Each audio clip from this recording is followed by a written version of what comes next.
Everyone, welcome back to my channel.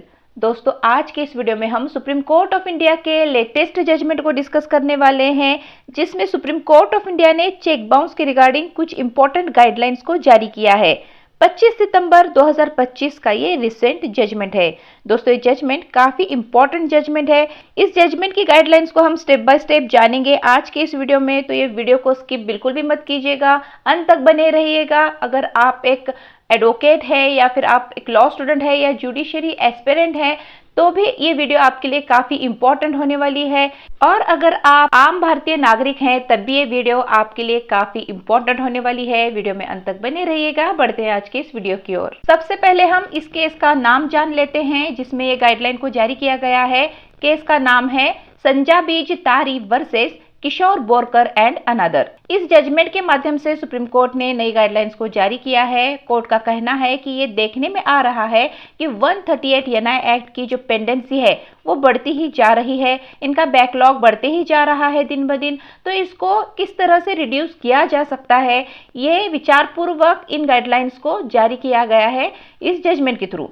तो चलिए जानते हैं क्या है वो गाइडलाइंस। तो सबसे पहले जो बात की गई है वो है ड्यूअल सर्विस ऑफ समन्स के बारे में। समन्स जो सर्विस प्रोवाइड की जाती है एक्यूज्ड को, उस समन्स सर्विस में सिर्फ और सिर्फ प्रिस्क्राइब्ड यूजुअल मोड में ही कन्फाइंड नहीं रहेगी वो सर्विस, बल्कि ये जो समन्स सर्विस है वो दस्ती समन्स में भी भेजा जाएगा इन एडिशन। यानी जो कंप्लेनेंट है वो एक्यूज्ड को बाय हैंड समन्स उसको देना होगा, इसे ही दस्ती समन्स कहते हैं। यानी अब प्रिस्क्राइब्ड यूजुअल मोड से समन्स तो जाएगा ही जाएगा, इसके अलावा दस्ती समन्स भी भेजा जाएगा। और समन्स अब इलेक्ट्रॉनिक मोड के थ्रू भी भेजा जा सकता है।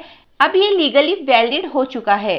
एक्यूज्ड का mobile number, email ID, WhatsApp number भी प्रोवाइड करना होगा कंप्लेनेंट को अपने कंप्लेन में, ताकि इलेक्ट्रॉनिक मोड के थ्रू एक्यूज्ड को समन्स भेजा जा सके। कंप्लेनेंट को इस समन्स के रिगार्डिंग एफिडेविट देनी होगी। अगर वो एफिडेविट फॉल्स हुई तो एप्रोप्रिएट एक्शन कंप्लेनेंट के खिलाफ ली जा सकती है। नेक्स्ट जो गाइडलाइन जारी की गई है वो है ऑनलाइन पेमेंट फैसिलिटीज के रिगार्डिंग। अब प्रिंसिपल डिस्ट्रिक्ट जजेस को ऑनलाइन पेमेंट फैसिलिटीज को प्रोवाइड करने की गाइडलाइन जारी की गई है through secure QR codes and UPI links. अब एक्यूज्ड को ये ऑप्शंस दिया जाएगा कि वो इनिशियल स्टेज पे चेक अमाउंट को ऑनलाइन पेमेंट मोड से पे कर सकेगा। जैसे ही एक्यूज्ड को समन्स मिलता है तो वो मेंशन किए गए क्यूआर कोड से पेमेंट कर सकेगा। नेक्स्ट जो गाइडलाइन है वो है मैंडेटरी ऑफ सिनॉप्सिस। यानी जो भी फॉर्मल कंप्लेंट्स फाइल की जाती है 138 एनआई एक्ट की, तब आपको एक सिनॉप्सिस वहां पे डालना होगा। तो ये सिनॉप्सिस आपको इंडेक्स के बाद फॉर्मल कंप्लेंट से पहले डालना मैंडेटरी किया गया है। अब इस सिनॉप्सिस में आपको क्या क्या लिखना है, डालना है, चलिए जानते हैं। तो इसमें पर्टिकुलर्स ऑफ पार्टीज को डालना है। आपको पार्टीज को बताना है कंप्लेनेंट कौन है, एक्यूज्ड कौन है। इनकेस अगर एक्यूज्ड कोई कंपनी है, कोई फर्म है, तो उनका रजिस्टर्ड एड्रेस आपको बताना होगा।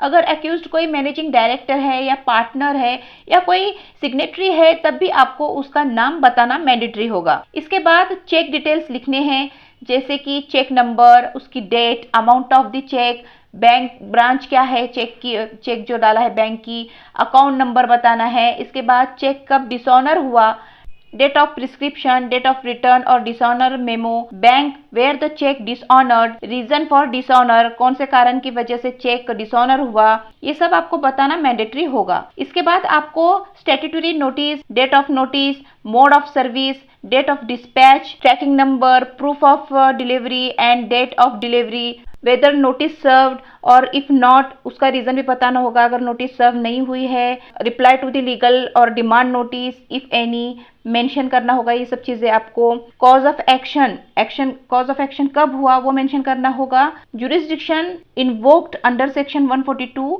Sub clause 2। इस तरह की कोई और कंप्लेंट पेंडिंग है या नहीं सेम पार्टीज में, वो भी आपको मेंशन करना होगा इसके थ्रू। रिलीफ सॉट, क्या रिलीफ चाहते हो आप, इस तरह से ये सारी चीजें इन डिटेल आपको इस कंप्लेंट से पहले मेंशन करनी होगी।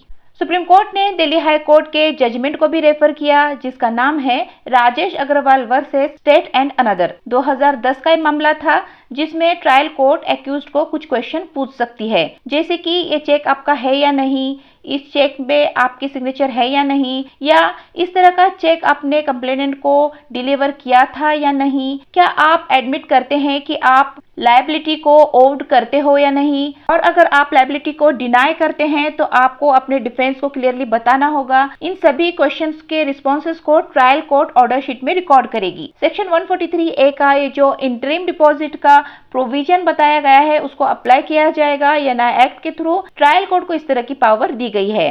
इसी के साथ साथ सुप्रीम कोर्ट ऑफ इंडिया ने दामोदर एस प्रभु 2010 के मामले का भी रेफरेंस इस जजमेंट में लिया है, जिसमें कुछ गाइडलाइंस जारी की गई थी 15 साल पहले कंपाउंडिंग ऑफेंसेस के रिगार्डिंग। तो एक नजर हम उन गाइडलाइंस के ऊपर भी डाल लेते हैं। अगर एक्यूज्ड कंपाउंडिंग की एप्लीकेशन को लगाता है बिफोर द फर्स्ट और सेकेंड हियरिंग, ऐसे में एक्यूज्ड के ऊपर कोई भी कॉस्ट इम्पोज नहीं किया जा सकता।